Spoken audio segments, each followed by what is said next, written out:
श्री महाप्रज्ञ गुरवे नमः।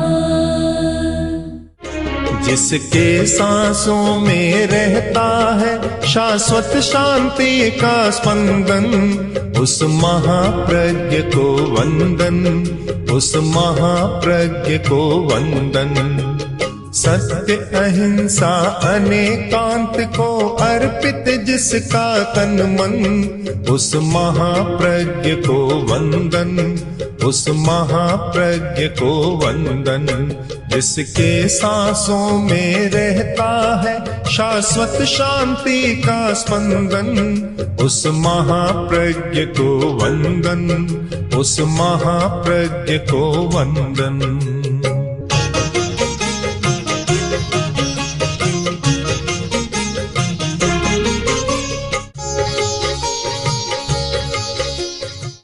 एक बार आचार्य तुलसी के पास एक साधु साधियों की गोष्ठी थी। गोष्ठी में यह प्रसंग आया कि एक तो उलाहना देने की धारणा है और एक समझाने की धारणा है। कठोर व्यवहार की धारणा है और मृदु व्यवहार की धारणा है। गुरुदेव ने कहा कि मेरा अनुभव यह है कि जो बात मृदुता से, कोमलता से, मिठास से कही जाती है वह बात तो मान्य हो जाती है, और कठोरता से जो बात कही जाती है वह मान्य भी नहीं होती, प्रतिक्रिया और पैदा करती है। परंतु आदत है, गुरुदेव ने कहा कि हमारे साधु साधियों में भी आदत है कि कड़ाई से बात को कहना पसंद करते हैं कि कड़ाई से कहो, कठोरता से कहो। कोमलता का अभ्यास कम है, जो कि बहुत जरूरी है। मृदु भाषा, मृदु वचन, यह विनम्रता का बहुत बड़ा सूत्र है। हमारी वाणी में मृदुता हो, एक शिष्टता भी है, शालीनता भी है और कहने का तरीके का विकास भी है। हमने देखा है कि जोधपुर के लोग, अब पता नहीं पहले की बात कर रहा हूँ, आज 60-70 वर्ष पहले की, जो हमने देखा है कि आपस में लड़ते तो भी ओछी जबान नहीं कहते, लड़ते तो भी कहते आप साहब यूं क्यों कर फरमाओ। लड़ाई तो हो रही है, पर यह नहीं कहता तू मूर्ख है, गधा है, कैसे बोल रहे हैं, आप साहब यूं क्यों कर फरमाओ। अब वहां आवेश थोड़ा कम हो जाता, आवेश को उद्दीप्त होने का मौका नहीं मिलता। और कड़वी जबान आएगी तो वह आग में पूला डालने वाली बात है कि आग और भभक उठेगी। और मृदुता का प्रयोग है तो वह आग में पानी डालने जैसी बात है कि आग शांत होगी। अगर हम अभ्यास कर सके तो पहला प्रयोग है वाचिक विनम्रता, मृदुता का, और वह यह है कि एक संकल्प का प्रयोग। इसमें संकल्प का प्रयोग बहुत काम देता है। क्रमिक अभ्यास करें कि मैं 1 महीने तक कोई भी कटु वचन का प्रयोग नहीं करूंगा। एक संकल्प हो गया।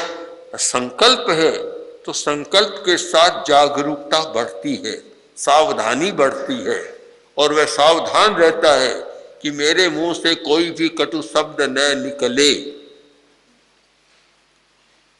अगर 1 महीना सद गया तो फिर 2 महीने का, 4 महीने का, फिर 1 वर्ष का। 1 वर्ष तक जिसने अभ्यास कर लिया वह तो फिर उसका जीवन का व्रत बन जाएगा। पहला हम संकल्प का प्रयोग करें और उसके साथ कुछ साहित्य भी पढ़ें कि मृदुता के द्वारा कैसे कैसे कार्य सिद्ध होता है। सर्विस करना है किसी के पास, और जाकर अकड़न में बोलेगा तो पहले ही छुट्टी कर देगा, रखेगा ही नहीं। और वही मृदुता से बात कहेगा, विनम्रता से, तो कभी कभी ऐसा होता है कि इतनी विनम्रता से बात बोलता है तो जरूरत नहीं है तो भी उसको रख लेता है। एक पुराने जमाने की बात है, एक सेठ, बड़ा धनी सेठ था, उसके पास एक राजपूत ठाकुर साहब आए, नौकरी की जरूरत थी। आए और सेठ ने पूछा कि क्यों आए हो? मैं आपकी सेवा में रहना चाहता।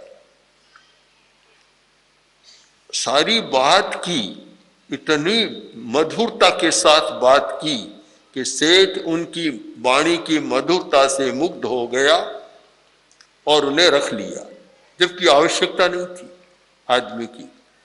रख लिया। उसने पूछा कि सेठ जी, चाकरी सेवा क्या है, क्या काम करूं?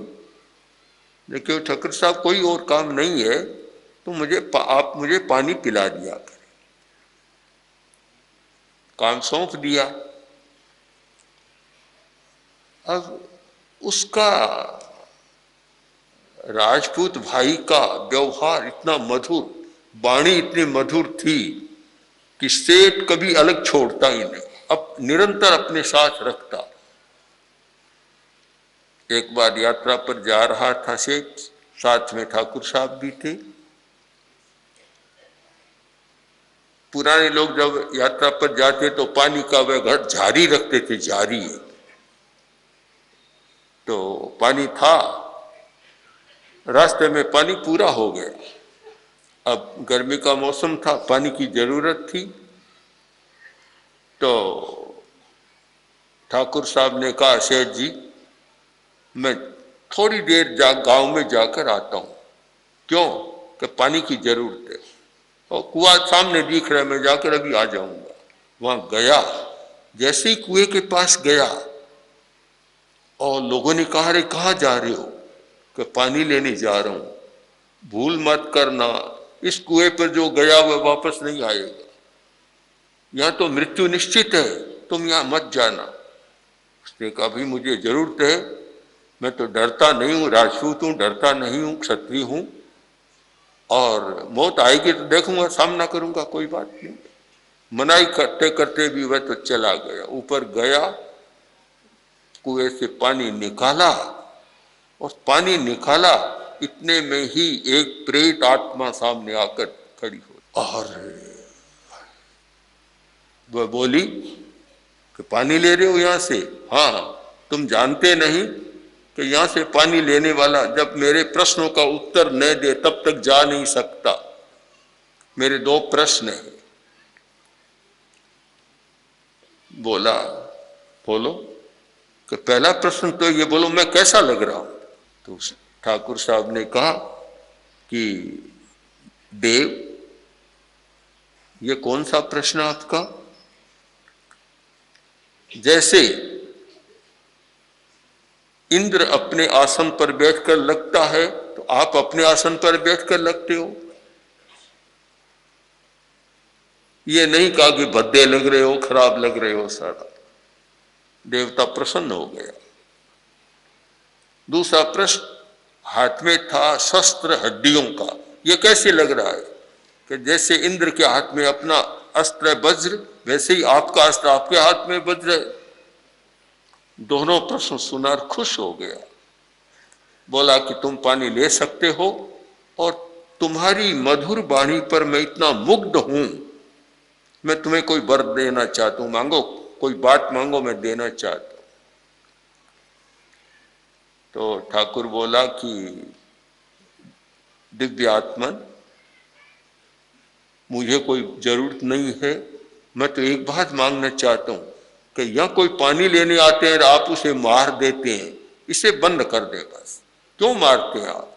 तो बोला, तुम जानते नहीं हो मैं क्यों मारता हूं। जो ही पानी लेने आता है मैं 2 प्रश्न पूछता हूं, मैं कैसा लगता हूं? तो आने वाला कहता है बहुत चुड़ैल भद्दा लग रहा है, और मेरे हाथ में कि ये तो हड्डियों का भद्दा शस्त्र तुम्हारे हाथ में है, ऐसा उत्तर मिलता है, मैं उसकी हत्या कर देता। तो उस ठाकुर साहब ने कहा कि दिव्य आत्मन, आप मुझे वरदान देना चाहते हैं तो मैं यही वरदान मांगता हूं कि अब कोई भी कुएं पर पानी लेने आए आप उसे दर्शन न दिया कर। कह दिया, बात हो गई और नीचे उतरा। गांव वालों ने कहा, रे वहां जाकर कैसे आ गया, वहां मरता है कैसे आ गया? तो उसने कहा, तुम अपने अज्ञान से मरते हो, तुम कटु वचन का प्रयोग करते हो इसलिए मरते हो। अगर मीठा बोलना सीख जाओ तो मरने की कोई बात ही नहीं है। सारी बात सुनाई और कहा, अब निश्चिंत रहो, अब तुम पानी भर ला सकते हो, न तो तुम्हें वह देवता दर्शन देगा, न पूछेगा, न तुम्हारी हत्या हो। तो एक वाणी का ऐसा जादू है। लोग कहते हैं जादू, मैंने तो ये देखा है कि जो बोलना जानता है, मधुरता है, ऐसा जादू है कि आज वशीकरण मंत्र से भी ज्यादा वशीकरण है, अपने वश में कर लेता है वाणी के कारण। तो हम इसका अभ्यास करें। पहला प्रयोग यह होगा कि मधुर बोलने का अभ्यास, और वह उसके लिए संकल्प का प्रयोग। संकल्प करें, 1 महीने का, चाहे 1 दिन से शुरू करें, आज मैं कटु वचन का प्रयोग नहीं करूंगा। चाहे कोई स्थिति आ जाए, दूसरा सामने आकर छेड़छाड़ करे, कटु वचन कहे, कुछ भी करे, पर मैं कटु वचन नहीं बोलूंगा। 1 दिन का अभ्यास, फिर दूसरे दिन का अभ्यास। यह भावना का प्रयोग है, संकल्प का प्रयोग। और भावना का मतलब होता है पुनः पुनः प्रवृत्ति अभ्यास है। अभ्यास का बार बार उसकी आवृत्ति करना। तो हम जब बार बार आवृत्ति करते हैं, हमारा अभ्यास होता है। एक अभ्यास तो यह है कि कोई सामने आकर कड़वी बात कहे तो एक ही जगह 2 सुनाना। बहुत लोगों की ये गलत धारणा होती है कि एक कोई बात कहे तो मैं ऐसी 2 सुनाऊंगा, फिर मुझे कभी कहेगा नहीं। इस गलत धारणा के कारण कटु संबंध हो जाते, फिर कहेगा क्या, फिर सारे संबंध ही टूट जाते। इस धारणा को बदले, सम्यक दर्शन का, सम्यक दृष्टिकोण का निर्माण करें कि एक व्यक्ति कटु वचन कहता है तो मैं मधुरता का प्रयोग करूंगा, मेरा संकल्प है, दृढ़ निश्चय है। तो सामने वाला कब तक कहेगा? 1 दिन कहेगा, 2 दिन कहेगा, बाद में वह नहीं कहेगा। ठीक वह संस्कृत का वाक्य बड़ा अनुभव का वाक्य है कि अत्रिणे पतितो बन्ही स्वयमेवोपशाम्यति। अग्नि चिंगारियां हैं, वे किसी घास पर जाकर पड़ती है तो लाल लग जाती है, आग भभक उठती है। और बालू रेत पर जाकर पड़ती है तो अपने आप बुझ जाती है। अत्रिणे पतितो बन्ही स्वयमेवोपशाम्यति, स्वयं उपशांत हो जाती है। तो 2 व्यक्ति है और 2 व्यक्तियों में कलह है, कटुता, ये होता है। अगर एक व्यक्ति 2 में से मधुरता का प्रयोग करने वाला हो तो फिर वह आग भभकेगी नहीं, अपने आप शांत हो जाएगी और फिर तो अपने आप वातावरण भी बदल जाएगा। कहानी की तो लंबी बात है, पर संक्षेप में इतना है कि वह सेठ की बेटी जब कटु बोलती थी, सारा ससुराल का वातावरण गर्मा गया। और जब उसने मधुर बोलना सीख लिया और कोई कहे तो हाथ जोड़कर नमस्कार मंत्र का पाठ करना शुरू कर दिया, सारा घर का वातावरण बदल गया। पहले जब गई, पिता ने पूछा कि तुम्हारा ससुर कैसा है? क्या पूछते हैं? डाकी है बना बनाए। जब और बहुत बातें पूछी, पूछा पति, क्या पति तो यमदूत है। और जब परिवर्तन हुआ और जब पिता ने फिर पूछा कि तुम्हारा ससुर, क्या पूछते हैं आप, आपसे भी ज्यादा अच्छा है। पति, तो पति तो बना बनाया देवता है, देवता है। अब ये अनुभूति में अंतर क्यों आया? एक ही व्यक्ति की अनुभूति है। एक उस युवती ने पहले तो ससुर को डाकी बतलाया और पति को यमदूत बतलाया, और उसी ने जब अपना परिवर्तन कर लिया तो फिर ससुर को तो पिता से भी अच्छा और पति को देवता बना दिया। ये अनुभूति का अंतर क्यों? कि आदमी के व्यवहार के आधार पर अंकन का भी अंतर होता है। अपना व्यवहार अच्छा नहीं था तो उसे सब खराब लग रहे थे, और जब अपना व्यवहार उपशांत हो गया तो सब अच्छा लगने लग गया। तो इस पर हम विचार करें, संकल्प का प्रयोग करें। बड़ा महत्वपूर्ण है संकल्प।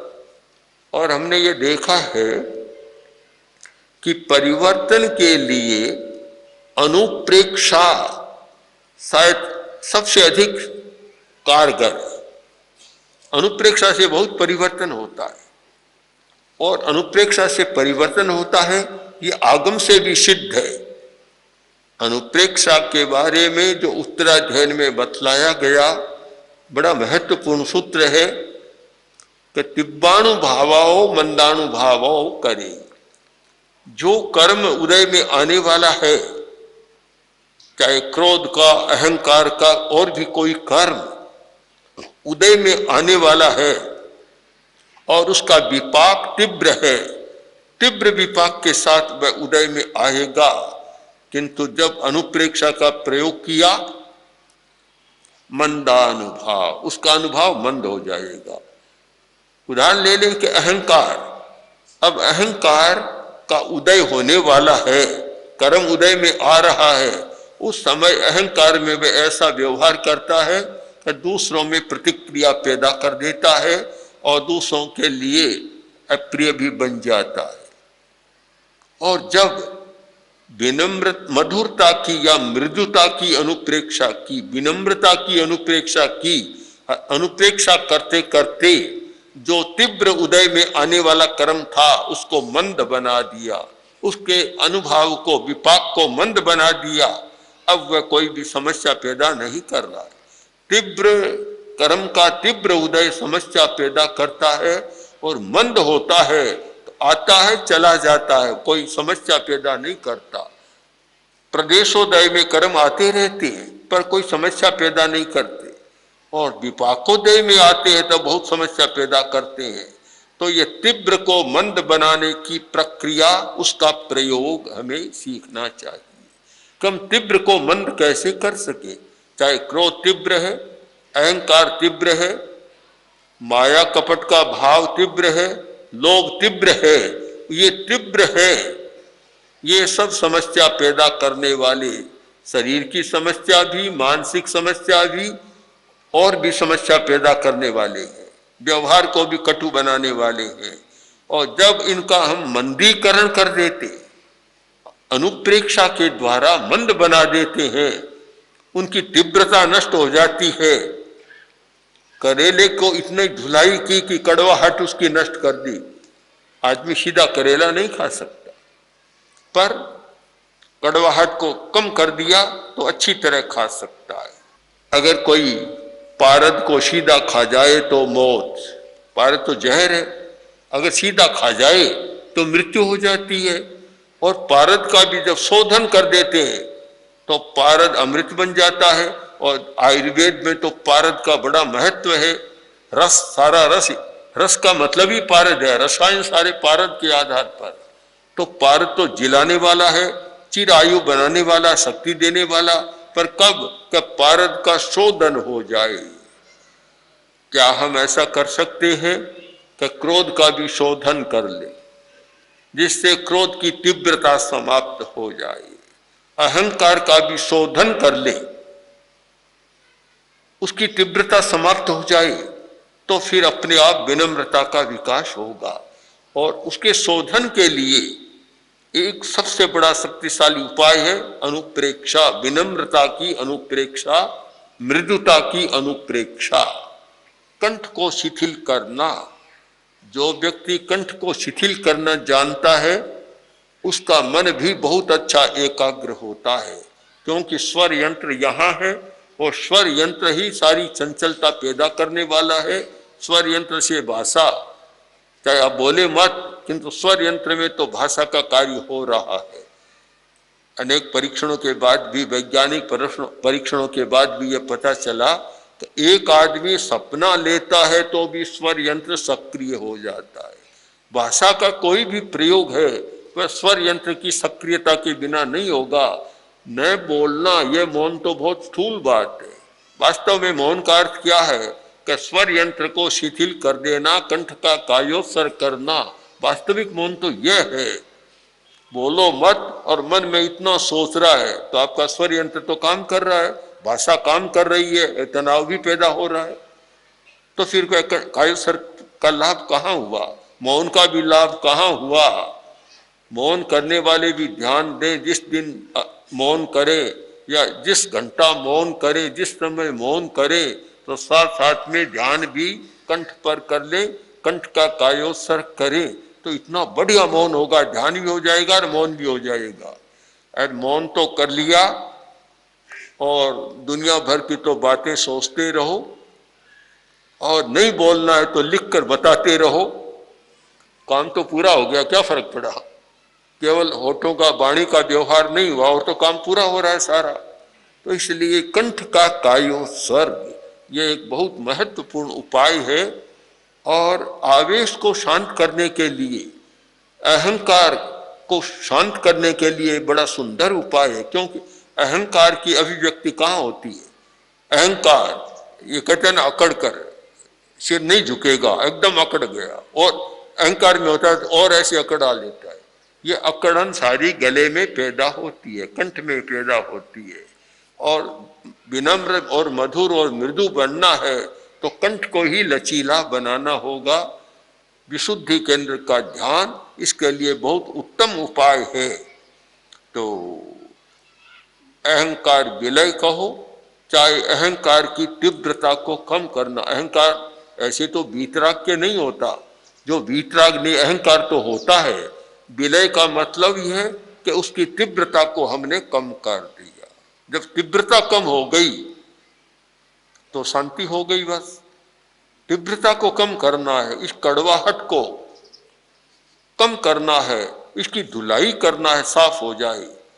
तो उसके लिए कायोत्सर्ग, दीर्घ श्वास का प्रयोग ये तो है ही, किंतु विशुद्धि केंद्र का ध्यान, और वह भी जो अभी विधि बतलाई गई, उस विधि से ध्यान, संकल्प, लक्ष्य के प्रति जागरूकता, और फिर अनुप्रेक्षा का प्रयोग। यह एक ऐसा प्रयोग है जिसके द्वारा उद्दंडता, उच्छृंखलता, अहंकार की भाषा, कड़वी भाषा, उद्दंड भाषा, इन सब का परिष्कार किया जा सकता है, इनकी तीव्रता को कम किया जा सकता है। वे सब ध्यान दें कि वृत्ति का परिष्कार करने की प्रक्रिया को जान ले। कोरा ध्यान करना ये तो साधन है ध्यान तो। आखिर ध्यान क्यों करते हैं, कोई लक्ष्य बनाना होगा, और लक्ष्य बनाकर जिस वृत्ति का परिष्कार करना है उसकी प्रक्रिया को समझना है, और उस प्रक्रिया को समझकर जो जो तीव्रताएं हैं, चाहे क्रोध की, अहंकार की, लोभ की, उनकी तीव्रता को मंद कर देना। अनुप्रेक्षा के द्वारा इस प्रक्रिया से चले तो हम एक संतुलित व्यक्तित्व का निर्माण कर सकते हैं, अपनी वृत्तियों का परिष्कार कर सकते हैं, और तीव्रता को कम कर और मंद होने के साथ शिष्ट आचार, शिष्ट व्यवहार, शिष्ट वाणी, एक अच्छे व्यक्तित्व का निर्माण कर सकते हैं। ओम भारत। ओम श्री महाप्रज्ञ गुरवे नमः। ओम श्री महाप्रज्ञ गुरवे